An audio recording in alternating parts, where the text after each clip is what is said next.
This is just a simplistic differentiation between two opposing views of the world. One which is totally trapped in seeing the physical world. So I'm talking now about section 4, which are two extracts from a book on phenomenology, just to outline the differences between them. And you might want to read that. Oh, let's go through it, because it is important really just to hammer home the difference that phenomenology is talking about. The first one is written in 1976, is a description of, by a mathematician and a scientist, about how he sees himself. Okay? I'm a physical object sitting in a physical world. Some of the forces of this physical world impinge on my surface. Light rays strike my retinas. Molecules bombard my eardrums and fingertips. I strike back, emanating concentric airwaves. These waves take the form of a torrent of discourse about tables, people, molecules, light rays, retinas, airwaves, prime numbers, joy, sorrow, good and evil. Okay? Now that's a description which the commentator is actually saying, the phenomenologist who's writing about this is saying that fellow is completely embodied in the world. He isn't in his consciousness, he's out there living purely the scientific conception of the world. So he sees it, which Husserl's point of view is there's nothing wrong with that, but it isn't what he's talking about. And you have to shift back from that. Now the criticism by the commentary, is by this fellow David Servan, and when he comments on this, he says, now, and you can actually do it because you're reading a sheet, and he's talking about reading a book. When you see a book, you see pages, not light waves. You hear music being played, not molecules bombarding your eardrums. When you reach to turn a page, and I think this is a critical point, when you reach to turn a page, you're not present to yourself as one more physical object among others. You experience yourself as actively engaged with the world, and this is Husserl's point of intentionality. You are in that world in your consciousness. And with suitable reflection, you experience yourself as having an experience. That is, you become reflectively aware that the world is manifest in various ways. Moreover, that you encounter a book, an item, whose significance intimates a whole array of purposes and activities, belies the idea that the world manifest in experience is merely the physical world that can be exhaustively characterized in terms of the physical sciences. Okay? He's not saying that they're wrong, he's saying that they're completely right in what they're doing, but they don't exhaust the whole level of human experience. And there's a level of human experience which, to Husserl, and I would say as the root of meditation, to human beings, also has an extremely intense value. Right. Okay, so that was the bit I missed out, excuse me. And the other thing which I got wrong, which John pointed out to me in the interval, it's not called drawing on the left-hand side of the brain. It's called drawing on the right-hand side of the brain. Excuse me. Let me apologise to that. Yeah. The sequel is obviously going to be or drawing on both sides of the brain. Why they don't use paper, I don't know. Or the book. That's the book you're going to write. Yes, indeed. Yes. Right. So, that's the feeling level.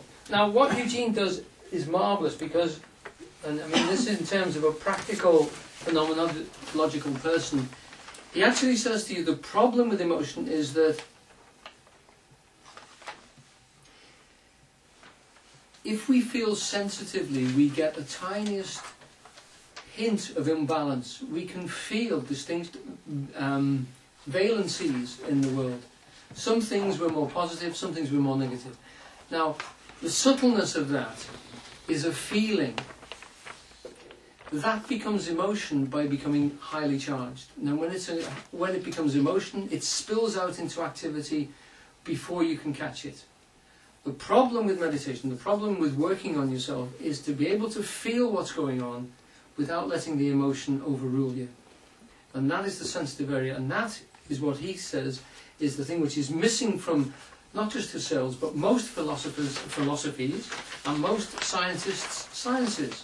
So it enables destructive things to be done without that sensitivity. It allows refinements to be made which rule out the humanities. And that is why to be a successful human being is to be one who's rooted in that fine feeling as well as the clear thinking, and that the two must go together. I haven't put it here, but one of the things he did say to me is most people say that philosophy means love of wisdom. That's where it's usually translated. He said, but there's no of in the Greek. It's love and wisdom. The two things go together. And you should see philosophy as what it was originally meant to be, which is learning about love, is wisdom. You know, that is why a wise person is not cruel. A clever person can be, but a wise person is not wise if he's cruel. That's the difference between thinking and thinking with sensitive feeling. And the sensitive feeling should lead the way. He would always say to me, you will feel something long before you think it, and long before you even see it. You know, you'll feel what's important, and that's the way to literally explore the world, is sensitively. From a feeling state, yeah. You know, it's not a thought process, and you don't think your way through it. And then to try and capture this, it was something which Bob said to me a few weeks ago and reminded me about this. Eugene's, I would say the seminal book is Reflexive Self-Consciousness, but there is a tape called Reflexive Self-Consciousness, which is powerful gear, because it starts off with somebody having a go at him. And it's a beautiful tape. It's up there on the website. Have a listen to it if you're in any way slightly technological. Somebody's having a go at it. Somebody says to him, you know, I'm only listening to these, so to speak, waiting to find the gaps.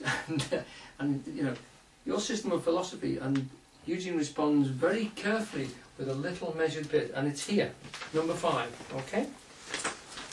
Who would like to, anyone like to read it? Just to give people a chance. Bob, yes, please. To be philosophical, it would have to be, by definition, purely rational in structure. And a large amount of what we are dealing with is based on feeling. Or, to say it differently, and a large amount of what we are dealing with is based on feeling, super-rational feeling. And therefore, it cannot truly be said that what we are talking about is a philosophical system at all. Game shot. Yeah, match. Yes. Okay. Right, so that's me finished the talk, covered all my pictures and my little bits of notes and stuff. It's now 10:15 and we're prepared to carry on a bit longer. If anyone has to go, please, we do understand. Are there any questions at all?